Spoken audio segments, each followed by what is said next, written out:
Welcome to the Fantasy Fangirls Podcast, where two sisters dive deep into beloved fantasy lore, characters, themes, series, and more. I'm Lexi, older sister and fantasy lore nerd. And I'm Nicole, younger sister and romantic at heart. And today is episode 7 of Onyx Storm by Rebecca Yarros, where we're covering chapters 34 through 37. Before we begin this deep dive episode, please listen closely to our spoiler warning. Every episode has spoilers for the entire Empyrean series, including all of Onyx Storm, Iron Flame, and Fourth Wing, which means even though this episode 7 focuses on chapters 34 through 37, we are pulling in themes, lore, foreshadowing, and even more from the entire book. Riddick dies! Just kidding, but I gotta make sure you're paying attention. However, if you don't know that this was an actual jump scare from this section, then please go finish Onyx Storm. We will be here when you're done. Next, we at Fantasy Fangirls are adults who say adult things about adult books. In other words, friends, this podcast is rated R. This is your last chance, because this episode we meet God fucking damn it, Ferris! And I have some more choice words for this man. So please be mindful of those little listening ears. Additionally, we are so excited to see you at upcoming live events. We will be featured guests at Enchanticon in St. Louis, Missouri, August 15th through 17th. Then we will be at the Everflame Ball along with Penn Cole for the first ever Kindred's Curse Saga Ball on August 30th in Castle Rock, Colorado. Then we will be back at the Dragon Gauntlet in Boyne City, Michigan, September 12th through 13th. Then Romantasy BookCon in Orlando, Florida from October 23rd through 25th. Check out our website for more information to all of these events. Last thing before we jump into this Onyx Storm episode 7, if you love Fantasy Fangirls and want more Empyrean themed events, more content, more community, and just so much more, please check out Fantasy Fan Club. We have 3 tiers that you can join. The Cadets, which includes access to our Boppin' Discord, live Q&As from Lexi and I, book club, exclusive author interviews, trivia, community events, promo codes to live events, plus 20% off all merch. That is for $6 a month. Or you can join the Dragon Riders, which includes everything from the cadet level, plus early access to ad-free episodes, our full episode outlines, and special voting privileges. That is for $10 a month. And then we have the Iron Squad, which includes everything from the previous 2 tiers, plus more behind-the-scenes content, a welcome gift, giveaways, private Discord channel, and your name shouted out on the podcast. That is for $25 a month. Join the party at fantasyfangirls.com/fan club. The link is also in the show notes, and really and truly, thank you so much for supporting us as we've turned this podcast into our livelihood. It's all because of you. And now it is time to visit the Isle of Wisdom, Hedotus. To start off every episode, Nicole does us the honor of summarizing what happens in this stretch of chapters. So listen up, because Battle Brief is in session for chapters 34 through 37 of Onyx Storm. Chapter 33, Part 2. After a short 13-hour flight, Talons touch down on the rocky coast of Hedotus, and dang, this place is bland. A welcome wagon approaches, and during some friendly, albeit weird introductions, a woman steps forward. Da-da-da-dun-dun-dun-dun-dun-dun-dun-dun-dun. Mom? Please welcome to the stage, Mama Xaden! Chapter 34. Mama Ryerson is determined to talk to her son, but Violet is all in her Gandalf era, and you shall not pass! Violet tries her best to cheer up her boo, but homeboy has some other plans. Who needs to process your long-lost, good-for-nothing mother popping back up into your life when you can fuck the problems away? But just to twist the extra knife for Xaden and his situation, 2 young boys run across the beach right into his mom's arms. Hi, half-brothers, it's nice to meet ya. Continuing on his I'm gonna deal with this in a healthy way, Xaden looks to Violet and agrees that dinner sounds great. Man, it's a good thing that Brennan packed Violet some plans to help the situation. Not that kind. Violet is about to play a Mad Hatter at this dinner party. Chapter 35. Violet and co walk into the dining room, ready to play the best damn round of Clue they've ever known. Not waiting like good hosts before jumping into 20 questions, the triumvirate dive right into it. But these questions aren't just for learning the tea. Oh no, they are a test. And who forgot to study? Everyone. But that's okay, because we are on the Isle of Wisdom and they can have their cake and eat it too. No, wait. The game of Clue has its first accusation. It's Shrewd Ferris in the dining room with poisonous cake. The victim? Garrick. He's going down for real. Chapter 36. What was in the cake? The poison for Cusco. The poison chosen especially to kill Cusco. Cusco's poison. But it's okay because Violet was able to pin the cook in the kitchen with blue stained hands. Brilliant fucking woman strikes again. She knows what the poison was, but the cook has other plans, like using Riddick as a cutting board, because there's a knife lodged in his side. Chapter 37. Psych! He's fine, but he hates sewing. After getting Garrick to swallow the antidote, he lives. But Violet gets her very own clue moment. It was me in the dining room with poison! But she doesn't just stop there. She offers them a deal, an alliance for the antidote. So what will it be? Deal or no deal? Deal! Good choice. After getting the answers they wanted, our crew takes to the skies, setting off on a red-eye flight to get the fuck out of here and to fly to the next isle, Zelna. Health is so important, but it can be easy to let important health maintenance slip through the cracks. Except now we are testing with Function throughout the year. Function is an all-in-one health platform that starts with over 100 advanced lab tests covering your entire body: heart, hormones, liver, kidneys, thyroid, autoimmunity, cancer signals, toxins, nutrients, and more. Function Health is about taking control of your health through data. Instead of guessing what's happening inside of your body, Function helps you know for sure, providing access to over 100 advanced lab tests. I actually just got my second test and also a food sensitivity test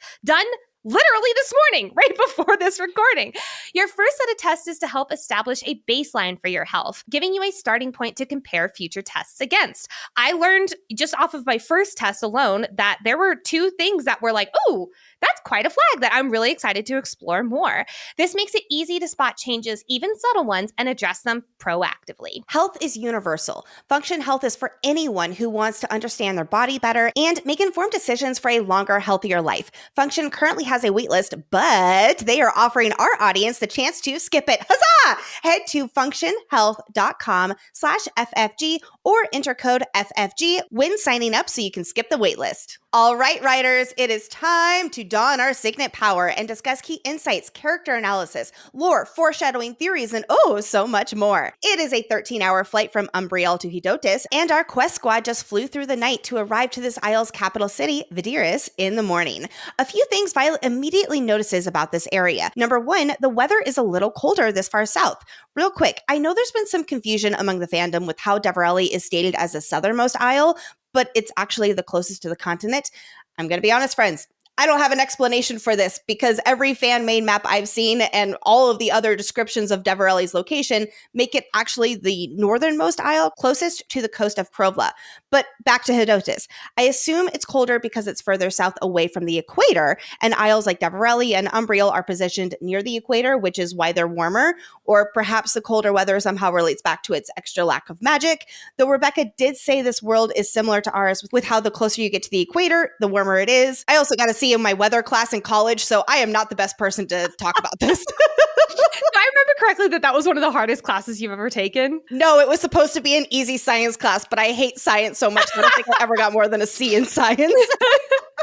I think about it whereas like Deverelli and Umbriel, like you were saying, are closer to the equator, just how I imagine, Indonesia or the top of South America is on our maps. Then going further south, like from Indonesia to Northern Australia, there are cooler temperatures, at least in comparison, and fluctuating seasons. But it does make me wonder if like Loyal and the minor isles, if they are way more far south, if they'll be cooler, like I'm going to equate it to things in our real world, like the Falkland Islands or southern Chile, for example. I figured this was a way to show us just how far away these islands are for each other, that they're literally flying into different temperatures. But speaking of, did I hear travel math? This is a 13-hour flight. So that means it's 413.3 miles or 665 kilometers away from Umbriel, or the distance from Washington, D.C. to Boston, which, by the way, takes an Amtrak train about 7 hours. So for reference, Corden to Deverelli is 16 hours or 508 miles. So it's actually almost as far as it is to the first isle off of the continent. So they're pretty far away. They really are. Well, and also at one point, Violet is really nervous. She's like, there is no land around us. Like, if somebody gets tired, we're screwed. Yeah, like, bye. Violet also notes that the vegetation here at Hedotus is even paler. As we've learned, color vibrancy has a direct correlation to magic. Deverelli and Umbriel overall had muted colors, and neither isle possessed magic. Interestingly, Hedotus has even less color here than the other two isles, making us, and Violet and Taryn, wonder how this isle can have less magic than two places already with no magic. So perhaps Hedotus has like negative magic, whatever that means. But still, Violet can communicate with her dragons when no one else can. However, something I noticed, Andarna may be magic as an Irid, but she still lacks power that helps her have the extra strength to extend her wing. She's been struggling with flying more since they no longer have the magic that these dragons depend on since they departed the continent, though she hasn't been in pain from the lack of magic like the other dragons. So that's interesting. Unsurprisingly, this is also the isle the scribe in Violet is most excited to visit because of its dedication to knowledge and peace. Violet also believes, despite no magic here, that this isle is the best hope they have for finding the knowledge to cure the venom. I find it interesting, and certainly within her character, how Violet relies most on discovering the answer within books as she prioritizes research.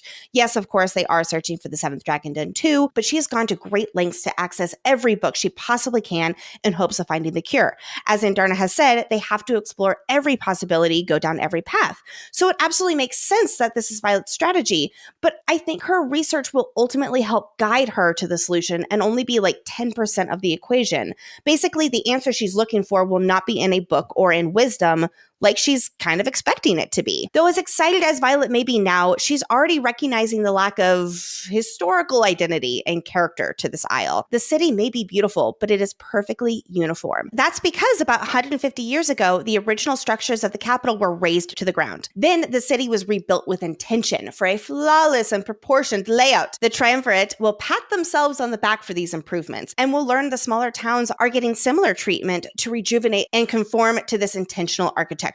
But for someone who appreciates knowledge and efficiency, this is rather off-putting to Violet. They had no regard for the historical foundation of this isle and people's homes they lived in for generations. She'll say during dinner, quote, "Yes, it's beautiful and efficient, but it also shows your intolerance for things that are not," which sums up Hedotus in a nutshell. Like, that should be their slogan right there. Yep, absolutely.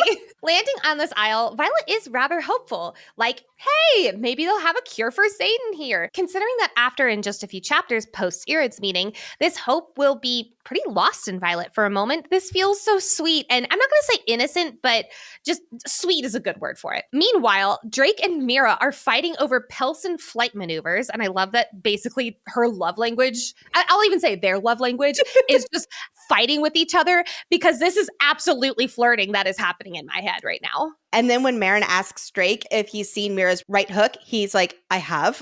In bed, yeah, absolutely. No, not in bed yet. They're not even close to that. They are still in the enemies, but now sort of acquaintances because of forced proximity, part of their enemies to lover story. I don't think they've slept together yet, because she has not gotten the bottle of wine and he has not gotten broccoli yet. And I am convinced that those are the two gifts that are supposed to bring them together. But I could absolutely see Mira being someone who climaxes and then punches her partner in the face. I say poor Drake, but he'll like it. Xaden, far from the carefree, happy-go-lucky man he was in Deverelli, is getting rather irked by this argument between the enemies to lovers. Quote, his tone ices over. Ice is over. Not a full ice in his eyes, almost like the morning dusting of ice rather than like a 5-foot icy lake. You know, that's my Colorado brain at least working. Later, Xaden will talk about his feelings of being on the ice. He says, quote, it's like standing over a frozen lake while a shrinking part of me screams that I'm supposed to be swimming in those pieces I've bartered away. And those feelings are right beneath the surface. Basically, he's ice skating, and every venom part of him wants to be in a cold plunge.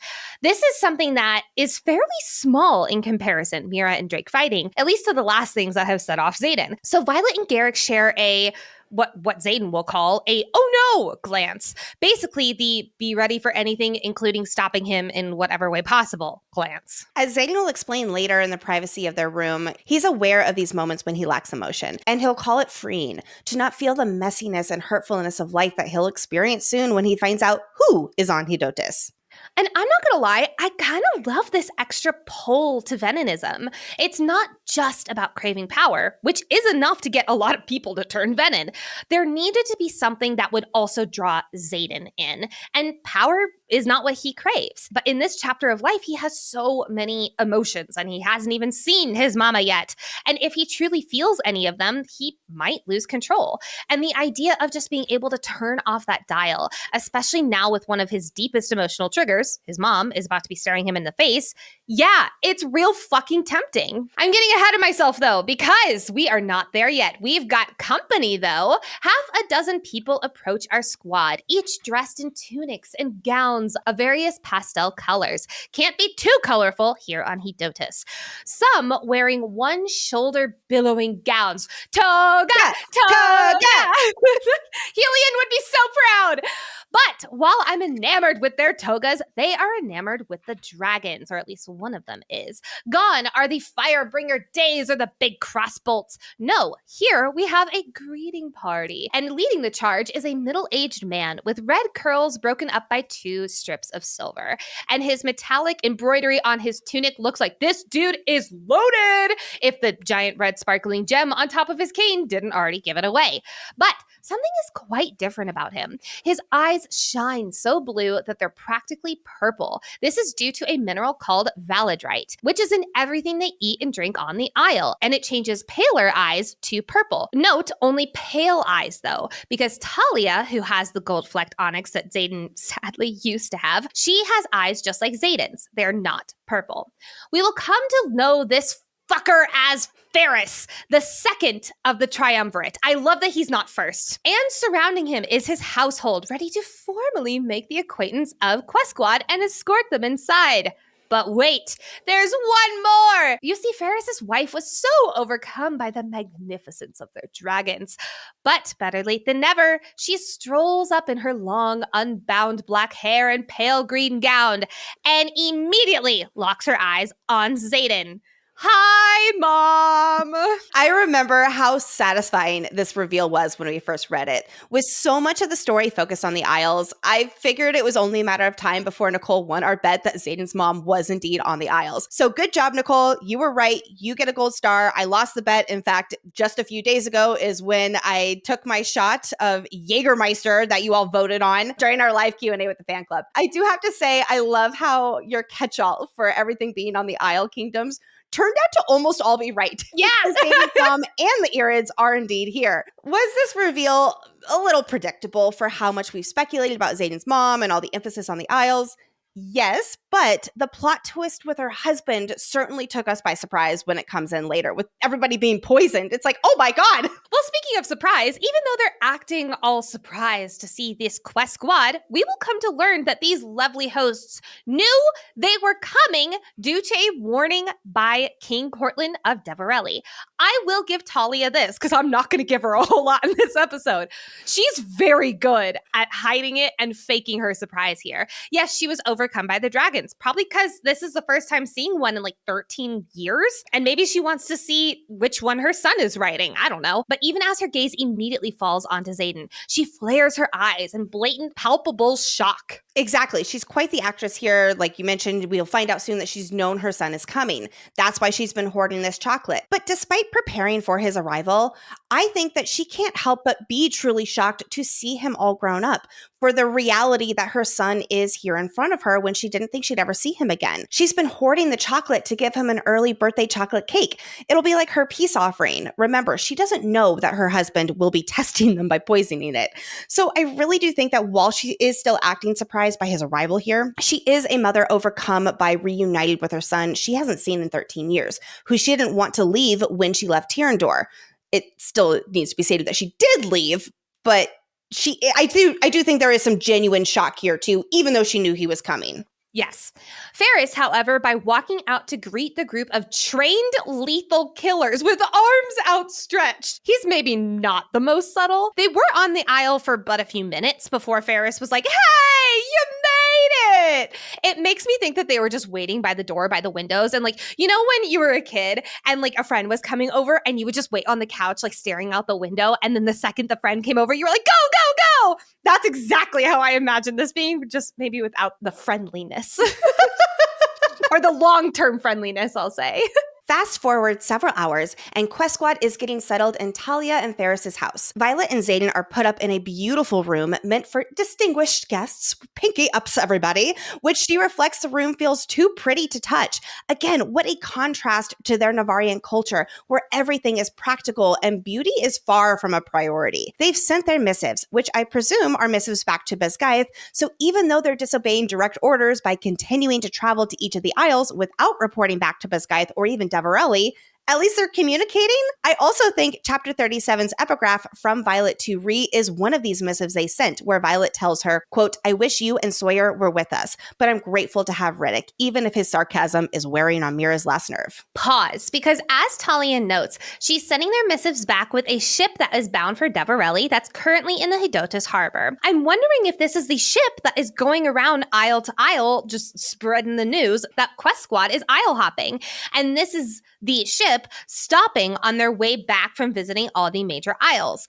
I am still wondering what Cortland wanted in exchange for this bit of hot goss, but alas. Xaden is resting, or rather avoiding his mother, because she's here with food and wants to talk to him. But luckily, Violet is a good girlfriend slash consort slash lifetime partner who prioritizes what her man needs instead of giving in to his mom. She's torn between her inability to understand this woman's actions by leaving her son, who Violet loves with all her heart and could never fathom doing such a thing, and sympathizing with her because Violet would do anything for such an opportunity with her own mother. Above all else, though, Violet makes her own priorities clear.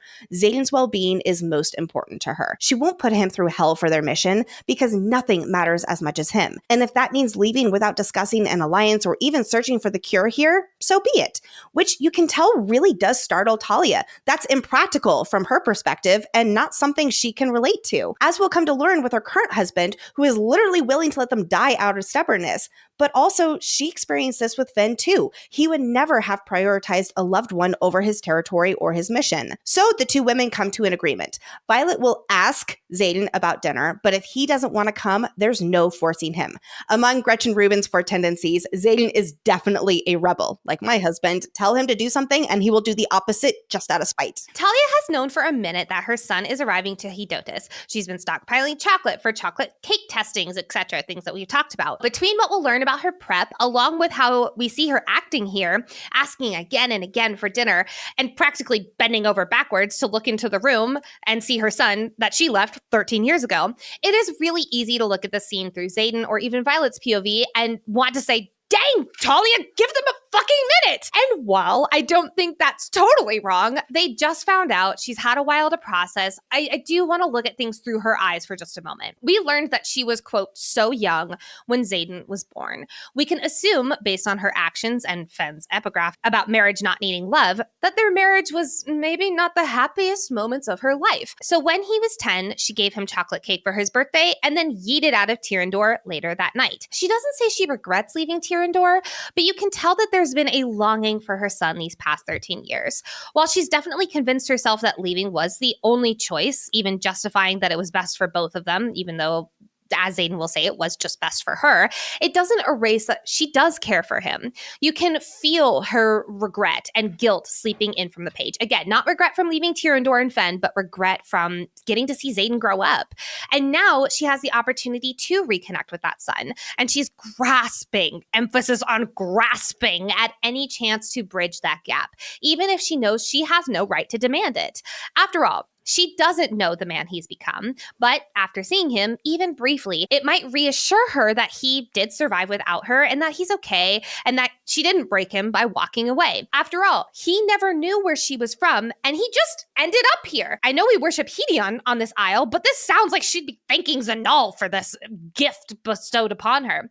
She's trying to make up for those years by being over-accommodating and showing that she wants to get to know him. She's trying to reframe the "my mother doesn't love me" belief in Xaden's mind by just showing him just how much she does want to get to know him. She begs to have them join dinner, probably believing that if she can get him to dinner to talk, to see her side of things, she can also explain herself. She'll be able to erase her own guilt. Again, that's kind of where that selfishness does come in. I bet that this is also to get Xaden to the chocolate cake, not because of the poison, because Talia doesn't know about that, but instead to show him, hey, like, I still know you. I still remember things about you. And seeing as the Xaden gatekeeper, aka Violet, isn't budging, oh, this is where Talia, you take a big L. She tries to appeal to Violet's wishes by offering up a deal where if they come to dinner, she'll make sure the whole triumvirate is there because that's why they're here, right? Give me what I want and I'll give you what you want. Talia, you're being a little bit of a crazy mother-in-law right now. I need you to chill. I didn't take it that same way. I wasn't Really? going to give her an L for that. I mean, like, I do think that it is okay, so she's going to become practical here. Like, what do they are here for a reason. And she does have access to that here. And Xaden says, he's like, I'm happy to take advantage of the position that she's in. And she knows that. And it's like, all right, I'll play your game here too. And all of this to say, I think that Talia is acting blind to the reality that her needs right now don't outweigh Xaden's pain. I do also want to point out that Talia is on an isle that is not known for making any space for emotion. So I would not be surprised if for the last 13 years since coming back to Hedotus, she's really shoved this emotion around Xaden and leaving and abandoning him away. She shoved it down because in her eyes, it was the logical thing to do. But now that she's seeing him, it's like all of that emotion is being boiled up into the surface again. Her eyes are gleaming with tears when she thinks that she's finally able to see him. When she shows emotion towards Xaden at dinner, Ferris immediately changes the subject, almost like, you're acting hysterical, honey. I fucking hate this guy. And even as she's surprised to hear in Violet's words just how fiercely Violet loves Xaden, it's just the emotion keeps coming back up because in her eyes, it's so different from her and Fenn's marriage. I want to talk about her contract to Fenn for a second. Why would they need Hedotus bloodline in Tyrrendor? Because I have no clue. The only smidgen of a theory I'm going to say is that we know the royal seat in Kaldir worships Hedion. So did Tyrrendor want Hedotus blood in the Tyrish royal line just in case they seceded? They would also have wisdom? That seems like a stretch. Well, let's say that it was Deverelli who brokered the deal. Yeah. What if somehow Deverelli got something out of this? I have no idea. But that was the unpleasant bargain that he made with Fenn, where it was like okay, if you go with this marriage contract from this woman from Hedotus, then I will do something for you. Again, I don't know how that would work because Deverelli and Hedotus, like the Isles, aren't all buddy-buddy with each other. No, not really. Yeah, so I don't know. I'm also very curious about Talia's status on this isle because she was contracted to marry the Duke of Tyrrendor, like you're saying, like the Hedotus bloodline right there. And now she is married to one of the most powerful people on Hedotus. So what is her story? Yeah, like that's the big thing. It's like, what does she have that made it so Fenn or Fenn's parents that were like, yeah, this needs to happen in order to secure something for Tyrrendor?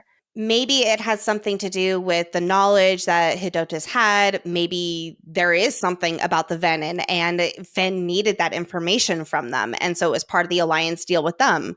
Yeah. Xaden, in case you didn't know, is far from a forgiving person. We've known this about him since we were introduced to his character in Fourth Wing. Remember under the tree when he told the scared first year he wouldn't make it, so he might as well just give up? It's zero surprise that Xaden is not interested in rekindling this relationship with his mom and taking the olive branch she's extended to him, or the fake branch. He has purposefully avoided talking about her, even with Violet, who he is most open and vulnerable with. For instance, never any mention about his mom in his letters to her, while he was sharing so much else about himself. I mean, heck, remember in Fourth Wing during his POV chapter, he starts thinking about mom and then he's not going there. He wouldn't even let himself think about her. Exactly. But he still has held onto a blanket his mother made him, a symbol that she did care about him despite the idea that he was just part of a marriage contract. And it's like his last little remnants of her. That and how he still loves chocolate cake, which I now take as a reminder of his mother, maybe even subconscious, but one that is. After all, I could see him never wanting to eat chocolate cake again after she fed it to him on his 10th birthday and then left. Over these past 13 years, he has moved on from his mother. It's like he's holding a grudge against her for the person that she is, but he's also holding on to this tiny sliver of symbolism that he had a mother who loved him. He's made peace with that over the years. It's a wound that might never fully heal, but he's closed it in his own way. So yeah, I don't blame Xaden for writing off this woman who was supposed to be his mother, as he feels like these little attempts to be a mom to him are now too little too late. And by the way, why deal with family drama when he can have sexy time with Violet instead? Getting lost in the throes of passion with a person he implicitly trusts and loves with all his heart is a way better alternative to digging up emotional wounds where he has to deal with his mother who abandoned him. But Violet calls him out on this, we're going to call it not so psychologically healthy behavior. Sorry, Xaden. As great as making the headboard creak while everyone has dinner downstairs, maybe let's talk instead. Violet, I'm going to give her a lot of credit here. She does not tell Xaden what to do or what her opinion is. She just holds space for him to open up. But when he asks her what she thinks, she tells him the truth. She's not in a good place to give any advice on the matter right now, because everything she would say to him would be masked by her own grief over losing her own mother. Violet and Lilith were not close, but there was a possibility of something for them. Maybe not a friendship, but a closer mother-daughter relationship would have been on the table. Plus, after all Violet's learned about her parents and what they've kept from her and her siblings, Violet would give anything for 10 minutes, let alone a full dinner with her mother to ask questions. So look at all that growth from Iron Flame. So seeing Xaden having that opinion on the table for himself, yeah, it makes sense why she internally believes anyone should take it. And all of this to say, as Xaden puts it, Lilith died protecting her children. She lived to protect her children. And Xaden's mother left him. And we will come to learn, heard horrors about what was happening for him. And she did nothing to help. She did nothing to protect him. So in his eyes, she hasn't earned those 10 minutes from him. You know who's really pissed on Xaden's behalf? His main girl, Sigale. She is in full mother dragon mode. And like I've been saying for most of this book about these dragons, I'm proud of her for not torching the Lifebringer on the Isle. Xaden corrects Violet and explains worrying is not in Sigale's nature. She's pacing because she likes to solve the immediate problem and handle consequences later, not unlike our beloved Xaden. So right now, she just wants to torch the Lifebringer and problem solved. She's upset right now on Xaden's behalf, and despite no magic for them to communicate, knows someone who betrayed her bonded is here, and she's ready to show this Lifebringer just what she thinks of her actions that hurt Xaden. In other words, Sigale is protective of Xaden and is agitated and pissed off that she shouldn't do anything about it right now. I love how Xaden does have, I'll call it a motherly figure who is being protective of him against his actual mother. I almost take this as she is clearly worried for him, but she can also be worried and livid on Xaden's behalf and still mad at Xaden. She knows more than anyone the depth of what Talia leaving left for Xaden to deal with. And now her writer and her are unable to speak about it. Yes, they've also been in a 3+ month long fight and they're barely speaking anyway, but I do think she would have broken the streak to at least attempt to talk to him so he didn't feel so alone with the most two important bonds in his life. It's not like he can talk to Violet through the bond right now. And Xaden, I feel so sad for him. Sigale is pissed and stressed out right now. Honestly, I wouldn't be surprised if she started grinding her teeth in her sleep. Luckily, today's sponsor Remi can help our mother dragon out. Did you know that millions of Americans grind or clench their teeth at night, and most don't even know they're doing it? I was certainly one of them. If you have jaw pain or headaches after a night's sleep, there's a high chance you grind or clench your teeth. Teeth grinding, also known as bruxism or TMJ, is generally caused by stress, and it can cause serious damage such as eroding away your enamel and broken teeth, which leads to expensive dental bills. The solution to protecting your teeth is a mouth guard, but mouth guards from the dentist can cost you around $500 to $800. The good news is that now there's Remi. Remi makes dental grade professional quality mouth guards without the painful price tag. They're up to 80% cheaper than what you pay at a dentist's office and don't require you to visit a dentist's office. Huzzah! The last few times I've gone to the dentist, they've called out that I definitely must be grinding my teeth. I've been waking up with headaches. And once when I started using Remi, it was like, oh my gosh, is this what it's supposed to feel like when I wake up? Have I been missing this whole time? So anyway, it really and truly has helped me. And guess what? I didn't have to go through the dentist, which would have cost so much more money. Remi is for anyone dealing with that nighttime grinding, clenching, or jaw pain who wants an affordable solution to protect their smile and say goodnight to jaw pain and headaches. Head to shopremi.com/fangirls and use code fangirls to save up to 50%. That's 50% off at shopremi.com/fangirls and use code fangirls. Give your teeth a break without breaking the bank with Remi. Thank you, Remi, for sponsoring this episode. Unconcerned by the giant dragons, even as they're flying away, two young boys, Simeon and Gaius, run out of the house, being chased by a maid who's like, no! But these boys are like, yeah! This is so sweet, but it is also an extra knife twist at this connection between these two boys and Xaden. Xaden grew up in the royal house of Tyrandor. There were undoubtedly dragons here and there. He grew up and became a dragon rider himself, even if it wasn't his choice. But here are these boys running outside with that childhood innocence, so stoked to see something that has become so day-to-day life with Xaden. Well, and then there's that word, innocence. At their age, Xaden had innocence too, but after his mother left, he lost part of that. And then when he was a teenager, his father led a rebellion and got killed for it, leaving the fate of the marked ones on Xaden's shoulders. But when his mother left was when he lost that first real bit of innocence. And here his half-brothers are, carefree without that kind of possibility. Running out of the house comes Talia, immediately flinging herself at the two boys, giving them the same once-over that usually Violet gets from Mira, aka the look of someone who loves them dearly and is filled with motherly concern. God fucking damn it, Rebecca Yarros. Keep twisting the knife. I felt for Xaden, and now hearing how much Violet equates that motherly look only with Mira, just ouch. But wait. Motherly. After hearing the younger of the boys, still on the high from seeing the dragons take to the skies, he says, quote, "Mama, you should have seen it roar." Mama. Oh. The realization dawns on Xaden. No wonder his mother never returned to Aretia or to Xaden. She built a whole new family here. The oldest of these boys looks about 11 years old, which means Talia married and got pregnant approximately less than a year and a half after she left the Ryerson family. Over the past two books, we've gotten a lot of foreshadowing that Xaden has siblings after how many comments he made about being an only child.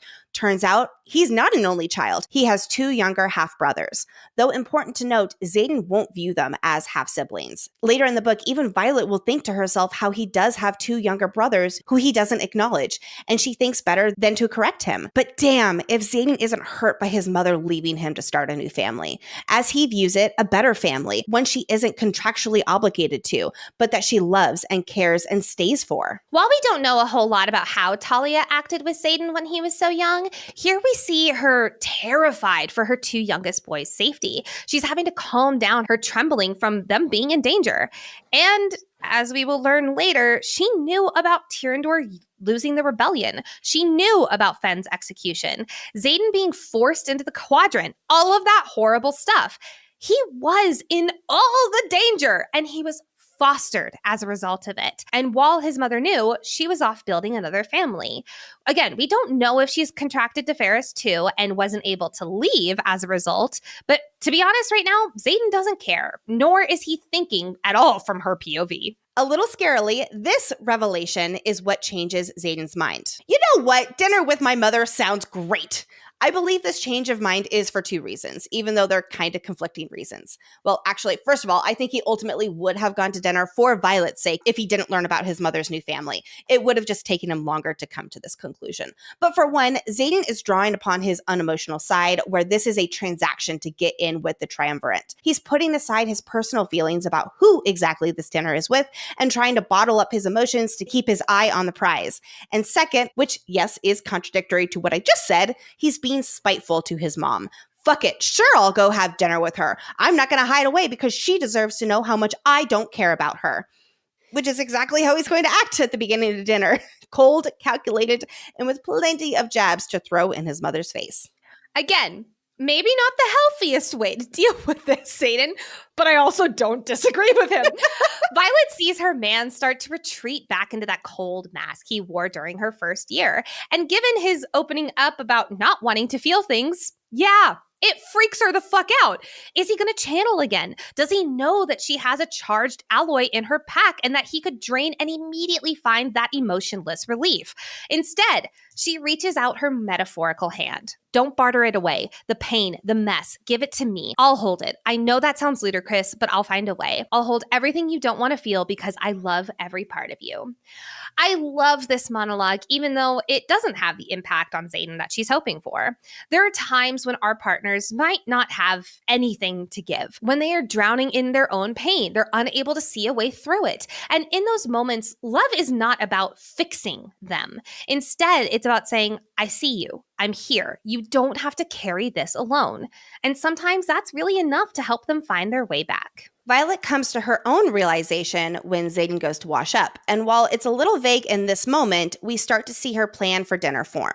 She starts to put the puzzle pieces together. The children are being sent away to Ferris's parents' house for the evening, which does not bode well for the sense of safety in this house, whether from these people of Hedotus or potential retaliation from Quest Squad for something that's going to happen. And Talia confirmed all 3 members of the Triumphant will be at dinner tonight. The Triumphant wouldn't meet with them without any kind of trial, which means Quest Squad's test of worthiness will be tonight at dinner instead of the standard formal setting. But again, they sent the kids away to protect their safety, bringing our brilliant fucking woman to her own conclusion. If they're going to be tested with potentially dangerous consequences, she needs her own edge. So here's her plan. Have Andarna use her camouflage skills to follow the children so they can know where they're being taken to. This will be crucial and rather cruel but effective leverage. But Violet recognizes that she needs to get as much of an upper hand here as possible and use any and all information, like knowing where the children are, to her advantage when the time is right. And part 2 of the plan is to give dried arament to Talia as a peace offering, major air quotes.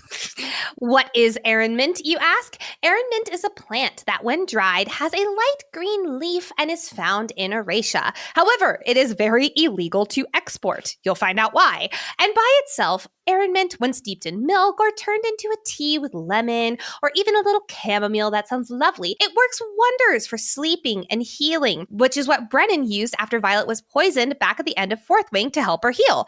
And it's why it's in the med pack that Brennan packed for their travels. But when you combine arament with some other ordinary herbs, like, I don't know, the shredded bark of the Tursilla bush, which, isn't Tursilla growing everywhere the fuck around here? It becomes a deadly poison. Great. So with this knowledge in mind, Violet gives a vial of dried arament leaves secretly mixed with a little Tursilla bark to Talia in the guise of wanting to bridge the gap with her future mother-in-law. And since Xaden had, just finished telling Violet about how his mother would tell him bedtime stories with arament tea, Violet knew this would be the perfect way to kick off her plan, especially given how nostalgic Talia seems to be with the figs and with what we'll learn is with the chocolate cake. She probably thought that Xaden knew about the arament Violet was giving Talia and thought it was just a truce. Oh, Talia. This gesture of giving tea that is actually disguised as poison is Violet maneuvering in such an out-of-the-box way to get leverage for the test. The best way I can describe it is she's preemptively outsmarting the Triumphant. I originally thought this drastic jump to conclusions was a little too convenient for the story because it plays out so well in Violet's favor. But the more I've thought about it, and maybe to help me explain this plot convenience, we can't forget Violet has been reading her father's book on Hedotus. And while she's been excited to go to this isle, we know that her father did warn her to keep her guard up, and this was not going to be like any other test she's had to do or prepare for, like the Scribe Quadrant. Before we head into the dining room, we want to let you know that this episode is sponsored by Squarespace. We all know that an effective website is essential to the success of a small business, and starting that process can be so overwhelming. But luckily, Squarespace has had our backs for all our website needs. Squarespace simplifies the entire website creation process. Start a completely personalized website with the new guided design system, Squarespace Blueprint. Choose from professionally curated layout and styling options to build a unique online presence from the ground up, tailored to your brand or business and optimized for every device. Easily launch your website and get discovered fast with integrated, optimized SEO tools so you show up more often often to more people and grow the way you want. Plus, for our folks who sell products through their website, Squarespace makes checkout seamless for your customers with simple but powerful payment tools. Accept credit cards, PayPal, and Afterpay, and in eligible countries, offer customers the option to buy now, pay later with Afterpay and ClearPay. Go to squarespace.com for a free trial, and when you're ready to launch, go to squarespace.com/FFG to save 10% off your first purchase of a website or domain. It is time to go to the dining room. This monochromatic room is just as boring as the others in the house. How monochromatic, you ask?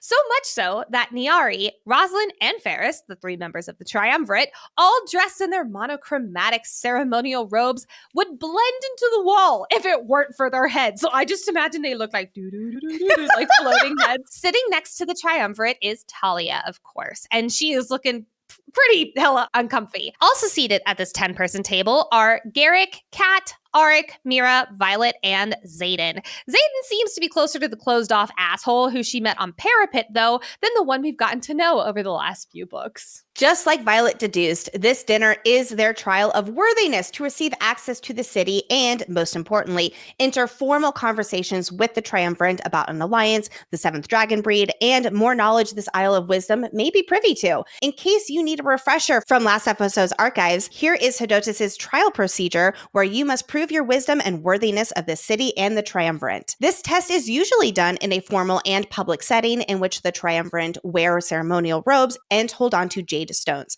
When a member believes the person on trial is worthy, they place their stone in front of them. A decision of worthiness requires a unanimous vote where all three members put their stones on the table. To make this decision, the triumvirate members take turns asking questions to determine the wisdom of the response, including judgment of their intelligence, life choices, and test of honor. At least that's what we assume because that's how things were going until, Ferris did his thing. The trial is conducted in front of an outside witness. Given the unique circumstances of Xaden being the son of a triumvirate member's wife, tonight's trial is this informal dinner setting. So the witness is Talia. Let's start off with some small, light dinner talk. A lot of you are royals, so why aren't you contracted to marry one another for alliances? The irony is that on Hedotus, this is kind of normal-ish conversation, even though they are testing them. If a marriage makes sense to tie two alliances together, it would be unwise not to take it.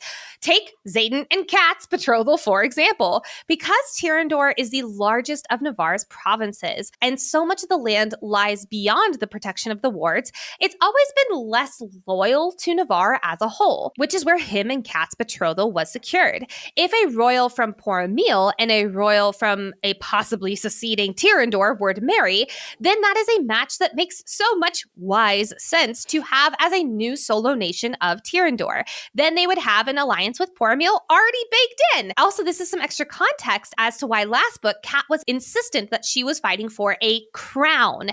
She was going to be the queen of Tyrrendor, which is exactly what Marin said in her dream to Kat. Yes, that match makes perfect wise sense. It's a wise decision after all. Let's drop the papers right now. Hey, for Kat and Xaden. We can perform the ceremony tomorrow in Temple. We might need to make it long enough, though, to secure an heir for the future of Tyrrendor and make sure Pro-Elmish blood is in the lines. Should we do, 3 years? 4 years? 4. 4 years sounds good. The stark difference of perspectives is on full display here, and Violet is quickly catching on to Hedotus's perception of what wisdom looks like. Violet was trained to believe wisdom is gained by asking the right questions, discovering the answer between the lines, drawing conclusions based on fact and context. Basically, what you would find in books, or what you would figure out to accurately document. Facts, in other words. As her father noted in his research, the scribe quadrant tests you on your knowledge, and that is what you train for. However, Hedotus does not seem to have the same definition for wisdom. They believe wisdom is demonstrated through action, which most definitely include decisions an individual makes when faced with moral, ethical, and strategic dilemmas, which is why they are asking these rather personal questions. It's not dinner small talk after all. It's analyzing their action-based decisions. If a person makes a reckless, self-serving, or short-sighted choice, it means they must lack wisdom, no matter how much knowledge they possess. But the definition of such choices is so subjective. and they are dissecting Quest Squad based on their own culture's beliefs. For instance, Ferris reflects that Griffins seem foolhardy to bind their life to a frail human, whereas Kat pushes back that Griffin's decisions are respectable and their alliance with humans has strengthened poor Meal, and she is grateful to the Griffins for that. Or that these young royals should unite their kingdoms with marriage contracts. After all, the triumphant sees leadership and power as responsibilities to uphold. But again, they have a very different perspective of what leadership and power looks like than our crew does. The continent is at war with the Venom, and these young royals are using their leadership and power to find allies and gain whatever strength they can to have a chance for future generations. Meanwhile, the triumphant only sees their lack of wisdom in not taking advantage of marriage alliances and producing heirs, which, quite frankly, is the last thing on their minds right now, as they're just trying to survive the next few months. Not even years, like months. This whole conversation reminds me of what Indarna will say to the Irids, quote, "You preach peace while only having known its privilege."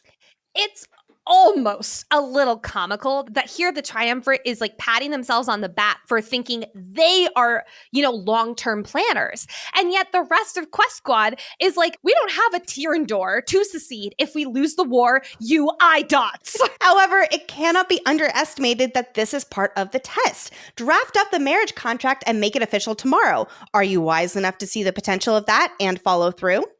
Xaden, feeling spiteful and kind of playful, follows in their line of thinking. Sure, drop the papers for a Tyrish marriage on my behalf, but fuck that 4 years nonsense. Lifetime is the only option I'll take. And just for the papers, to make sure they're correct, the name is Violet Sorengale with 2 R's on that. Well, his last name is tied to the title, but that's nothing a little flexing of the dukeship can't fix. Whose last name should they go with? Shoot, Garrick brings up a good point. They could hyphenate or do a combination. Ryergale, Sorensen. I love this side of Garrick. This might be playful and fucking hilarious, but the subtext that Xaden is getting at is not. While the triumvirate believes that they are prepping for a wise match, Xaden is basically metaphorically slapping them in the face. You can test our wisdom, our honor, our dedication. You can set up riddles or even fake scenarios. But you, triumvirate, are idiots if you believe that, quote, "I'm going to leave the only woman I've ever loved to contract marriage with a woman I do not get along with." And listen, he's got a fucking point. I am also going to point out that this line, quote, "Violet is the only choice I've ever made for myself. I won't sacrifice her for 3 years, not a single day." I will argue that this doesn't exactly age well, given the ending and the fact that he's yeeted out of there. I mean, he hasn't broken up with her, but he's sacrificing time with her. So, yeah, he hasn't given up on her in his own way, but he knows that he's on borrowed time. So that's where I'm taking this as he will not sacrifice a single day because he knows he only has limited time with her. Oh, okay. That actually does make more sense. See, I was thinking in the more long term, we're going to have forever, which... yeah. We all know that they don't. I know. And I love how Kat yet again sticks up for Violet and kind of Xaden in this situation. She's showing how far she's come since the days of literally wanting to commit murder to get Violet off the table. She sighs after getting the "what happened to your betrothal" convo and says basically Xaden and her broke up and now Xaden is with Violet. And it is an actually wiser match considering the power they both have. But that is not how the people of Hedotus think. Power? No. Bloodline? Yes. Which, again, makes me wonder why Tyrandor needed Hedotic blood in their line.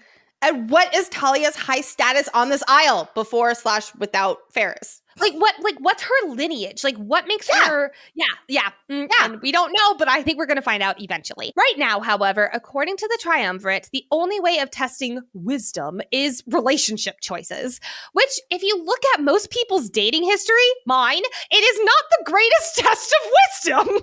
Oh my God. Right? I think throw me in the sea with a kraken if my past relationship choices were analyzed. Or really, quite frankly, most of my life choices from about age 15 to 25. I would rather fight one of the Umbriel twins than be under this dissection. By the way, any of my exes listening, or their wives, as Nicole and I have learned, is a very real thing.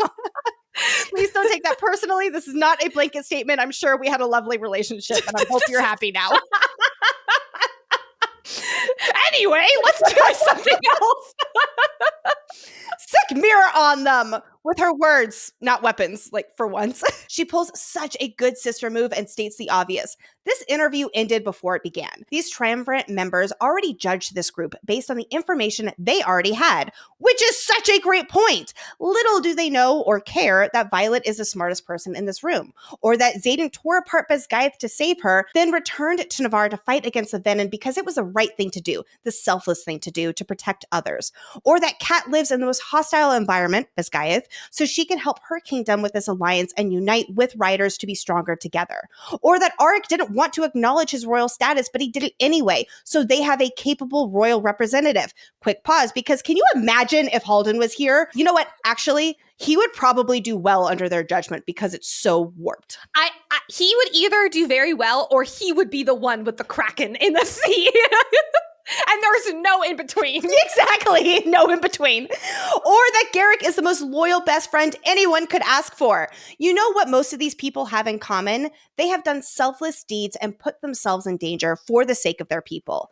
And that is something the triumvirate can't wrap their heads around because they are so detached from the real trials and sacrifices of war. Saving oneself is wise. Sacrificing one's happiness for bloodlines is wise. I mean, this is the people who don't even have a port because they're scared of the unknown for Hedion's sake. But aha! Mira's declaration that it was unwise of them to even come here because Hedotus won't share their knowledge or ally is apparently the first wise thing said here. It's truthful, it's observant, it's pushing back and making a stand for themselves. It's gleaning insight upon the triumvirate and turning the tables back on them, which, yeah, is a smart thing to do when they are being ridiculed like this. So Nairi, one of the 3 triumvirate members, sets her jade stone down, expressing that Mira has piqued her interest. I love how her follow-up question about her city is after she puts her stone down. It's like they now have permission to revel in Hedotus's perfectionism, or perhaps even pass their own judgment as the test continues of what they define as wisdom. 1 stone down! Woohoo! However, Rosalind seems to be a little trickier.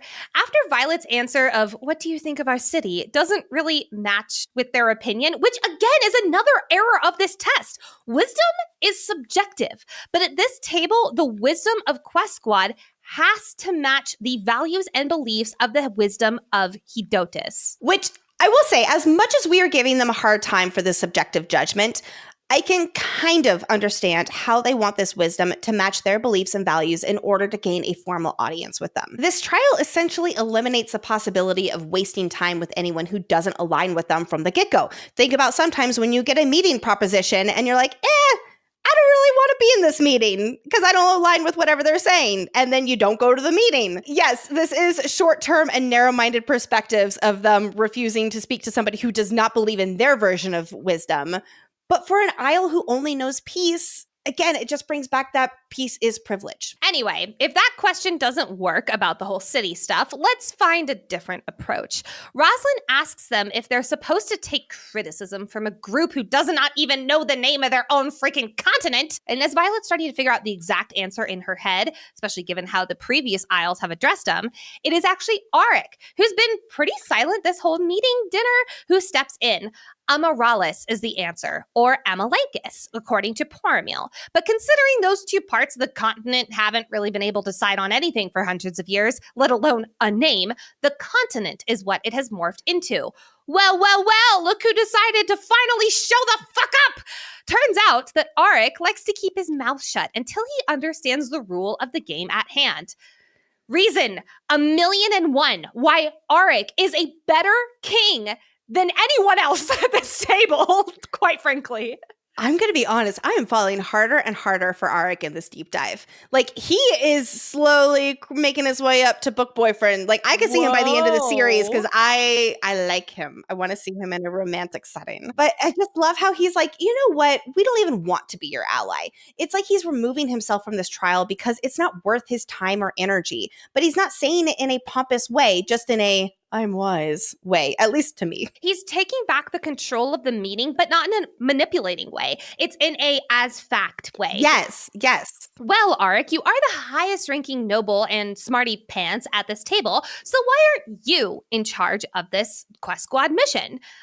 Because A, nobility does not play into rank when it comes to the squad, and B, because the 7th breed is who they are looking for, and Violet is bonded to one of them, and therefore she is in charge of the mission because she has a direct tie to Andarna.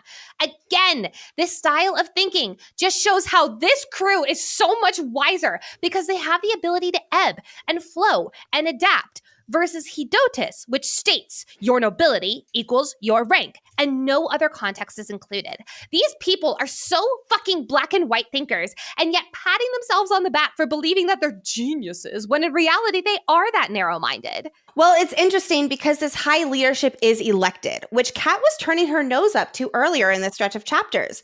They may not have official rank and nobility that we know of, but they lean heavily on it when it's important elsewhere, like marriage contracts as a prime example. Okay, maybe that's why Talia is so fucking important. Is she the princess, for lack of a better term, of Hedotus? We don't know. I don't think that they have that here.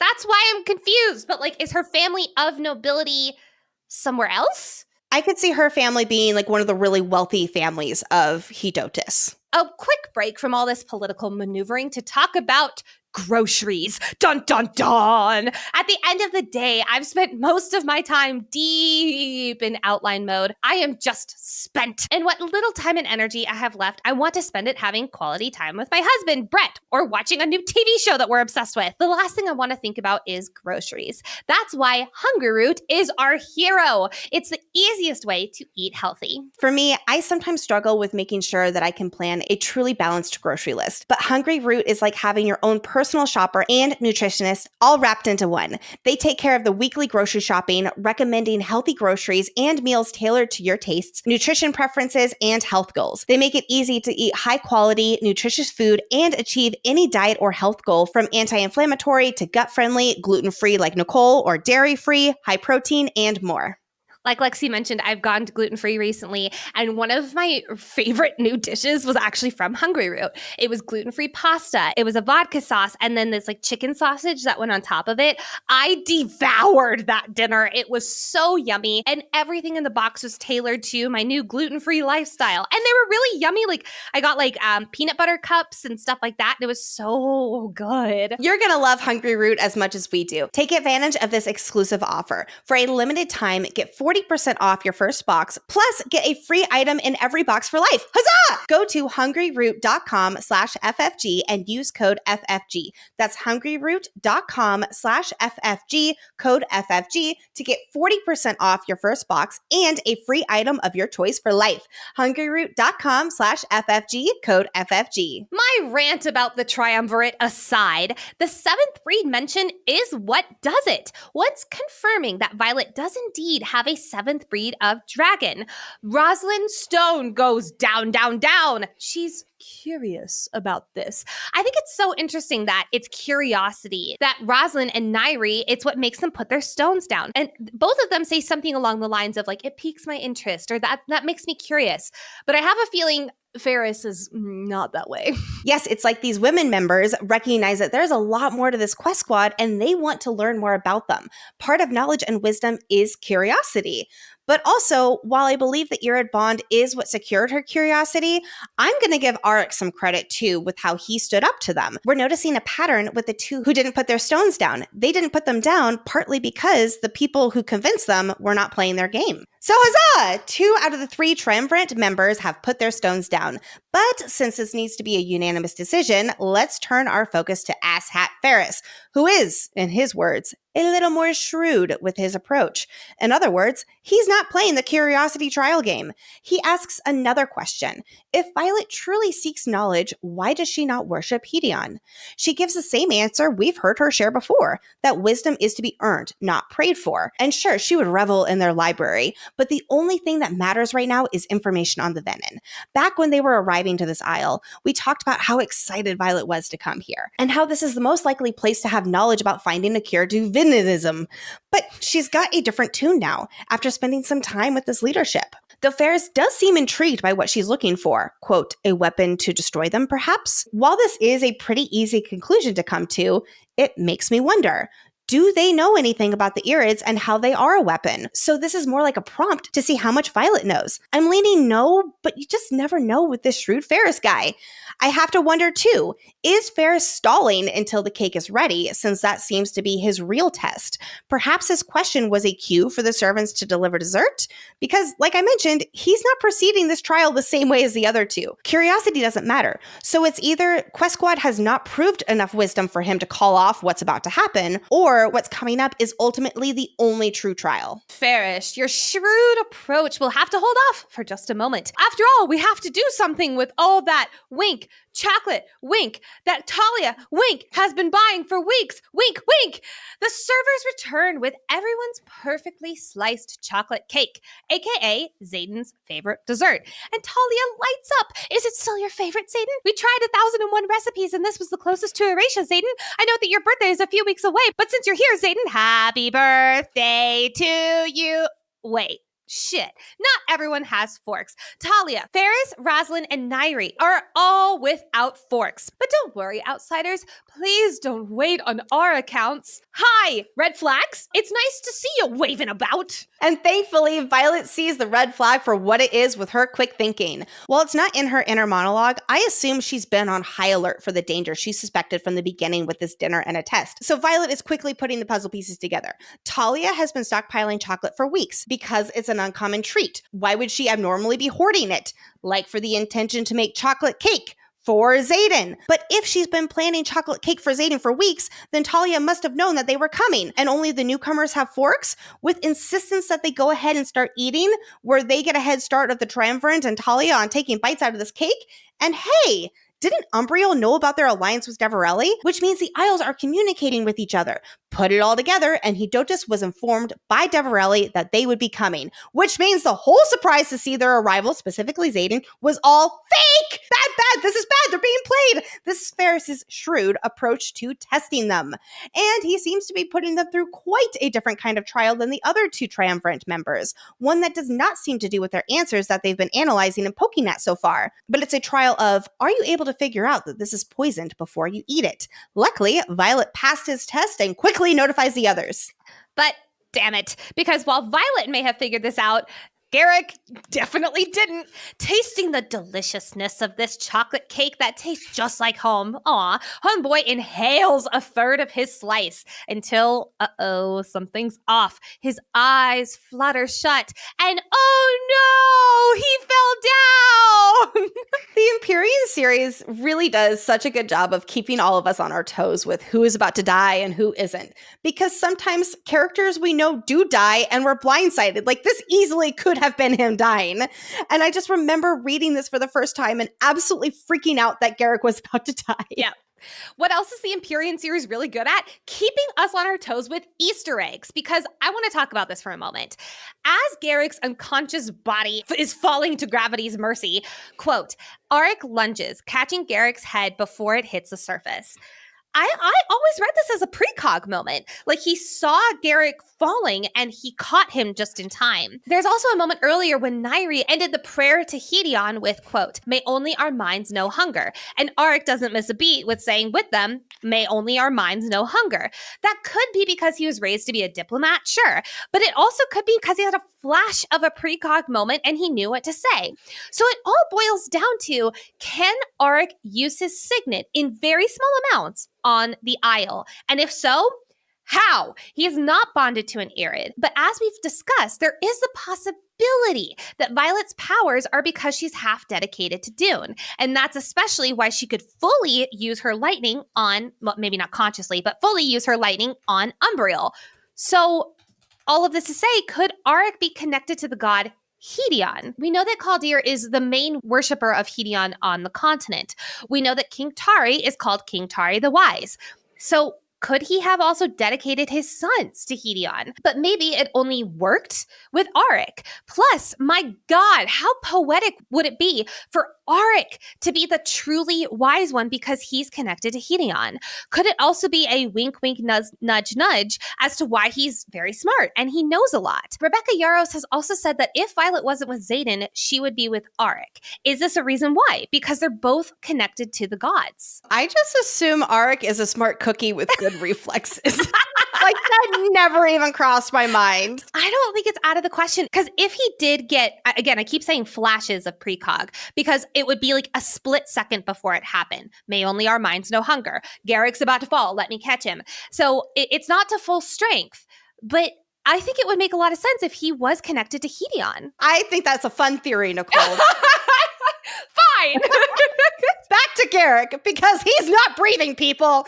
Karen confirms that Crod, Garrick's dragon, is enraged and just set part of a forest on fire, but he's not suffering the loss of his rider. Yet. So at least Garrick is still alive. We have that confirmation. When Violet demands to know what's in the cake, Ferris's smile turns cruel and he refuses to answer. God, I hate you so much. Our quest squad starts making quick movements. Someone go get Traeger, who has healing training, so maybe he can help. Xaden starts giving Garrick mouth to mouth to get him to breathe, and while it does kind of work, this is very much a short-term solution to keep his friend alive while they figure out the antidote. I love that Arik says about Garrick, quote, he's fucking blue. Blue is in italics, friends.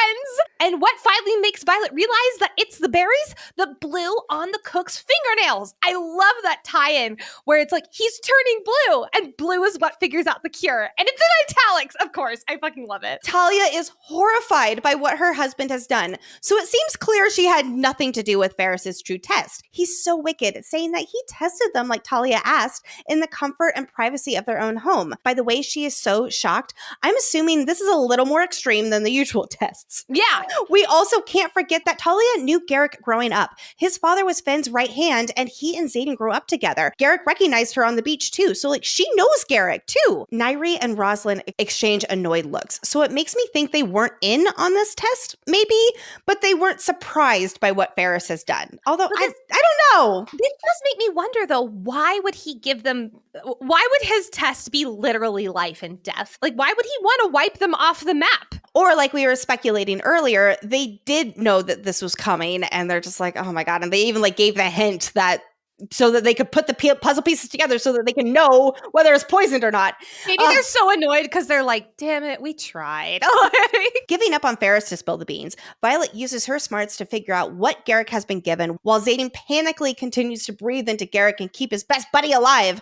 There's a trace of something that smells sickly sweet in the chocolate, but she's not able to pinpoint exactly what it is because Violet's so far out of her depths on this foreign island. Mind steadying after a few deep breaths, Violet turns to fuckface Ferris, which, by the way, Ferris and Varish sound way too similar for me not to think that's sus. For me, I absolutely love MASH. Jake and I have been watching MASH lately, and one of the characters, Frank, they call him Ferret Face, and I just keep picturing Ferret Face.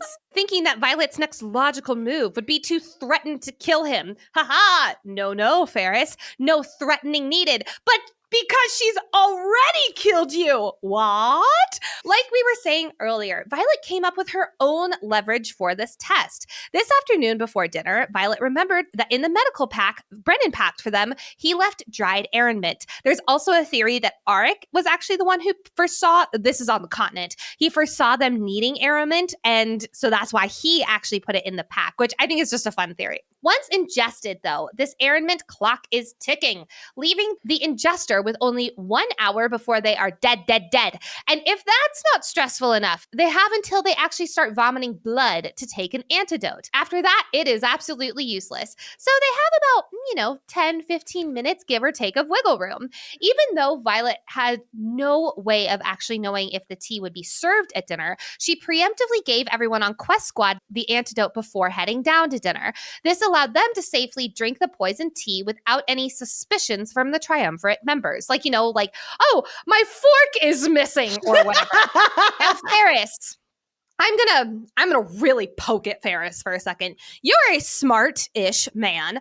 I want to ask you, at what point did you think poisoning 6 lethally trained riders and flyers who are bonded to Griffin and now pissed off dragons? At what point did you think this was a good idea? Remember earlier at dinner, he asked rather out of the blue, when you die, do your dragons? And they were like, not really. And he still served them the cake. He knew the dragons would live if he even killed all 6 of them. I think this goes back to the general theme of underestimating the dragons and what they're capable of. You know what's not very wise? That right there. So let's say the best case scenario happened in his eyes, and all the dinner attendees, all 6 of them, dropped dead. There are 4 other riders/flyers in this house who would fuck shit up fast. Then there's the dragons on top of it. Not very wise, my guy. So his intention wasn't to kill them per se. As he said to Talia when she accused him of poisoning her son, quote, "Your son was wise enough not to eat it. Our Isle can be unforgiving. You should be proud, not angry." So I think that Ferris gave Quest Squad the ultimate test. Could they figure out if the cake was poisoned? If yes, then they passed the test. If no, well then, as far as he's concerned, that's their own fault. But why would he give them this ultimate test, this like hardest version of the test? Like why? That is a good question, because I do wonder if it goes back to them being writers who are more lethal in their own way. So he had to go a little bit more extreme to take them down. I also wonder if part of this is because of Talia's connection to them, and he maybe doesn't like that Talia's firstborn child is here. He maybe is worried, like, what could Xaden do? Or what could she do? Like, I think he's also a little threatened. Continuing to not be very wise, Ferris keeps his mouth shut. He's not going to give up the antidote to what's killing Garrick, even with the threat on now his life and on his wife's, and all the whole triumvirate too. I appreciate how that's just so wild to Violet. Hedotus is so practical that they have removed emotion, or at least Ferris has, proving that with this entitled wisdom comes big ego, even if it means death to his wife. Whereas Violet and Xaden would do anything, literally anything, to save the other. That's what Violet had been initially banking on with this threat to Ferris, the other 2 triumvirate members, and his wife's lives. As Taryn points out, stop thinking like you, Violet, and stop asking him for the answer, because he sure as hell won't give it. So it's time for Violet's plan B. Mira, keep anything in the house that could kill them away from killing them, which will include Drake taking the front part of this level, Marin and Kat handling the back entrance by the patio, and Mira taking the side entrance to make sure that no one can come up and kill them. Dane, go get Asher's book on Hedotus, which is filled with info on the fauna and flora of the Isles. At this point, did Asher the scribe have precog? Probably not, but it's just very convenient. And Arik and Riddick, please stay here with Violet. Xaden, you're doing something very helpful. You stay there. But wait, how did the poison get into the cake? The cook earlier was talking to Talia. Find the cook! Riddick and Violet to the kitchen! Finding the cook in the kitchen, he states that he put what he was instructed to in the cake, and then the cook draws a knife from the block. Oh boy, oh dear. As Violet says, don't do that. But alas, the cook charges at Violet, so she throws her 2 daggers and they go straight into each of his forearms. She warned you. Over his shit, Violet yanks out the daggers from his arms and kicks him in the stomach, Sparta style! As he begs for his life, Violet notices the cook's nails, more specifically the blue under his nails. Earlier, when Violet saw him talking with Talia, she noticed he was using a blue-edged towel, or what she thought was a blue-edged towel. Nope, he was scrubbing the blue off of his hands and his fingernails. What could be blue, though? Oh, wait. When arriving in Hedotus, there were dead Erisburbs that they just stepped around, and the cake had smelled of overripe fruit. What overripe fruit must be blue and deadly? Aha! Sakia berries, deadly when fermented. There's that overripe fruit smell. But before she can do anything about this realization, the cook once again gathers his courage and charges again. Okay, I have to give this cook A for effort. F for common sense, so his average grade becomes a C. Like Riddick will say soon enough, where is the wisdom in a kitchen cook attacking 2 trained killers? Violet throws the daggers at him again, pinning the cook's hand in the doorframe. But oh no! She didn't get him before the cook stuck the knife in Riddick! Okay, once again, my heart completely stopped when I read this, and I was not comforted by Chapter 37's epigraph, which feels very ominous, talking about how grateful Violet is to have Riddick on this mission.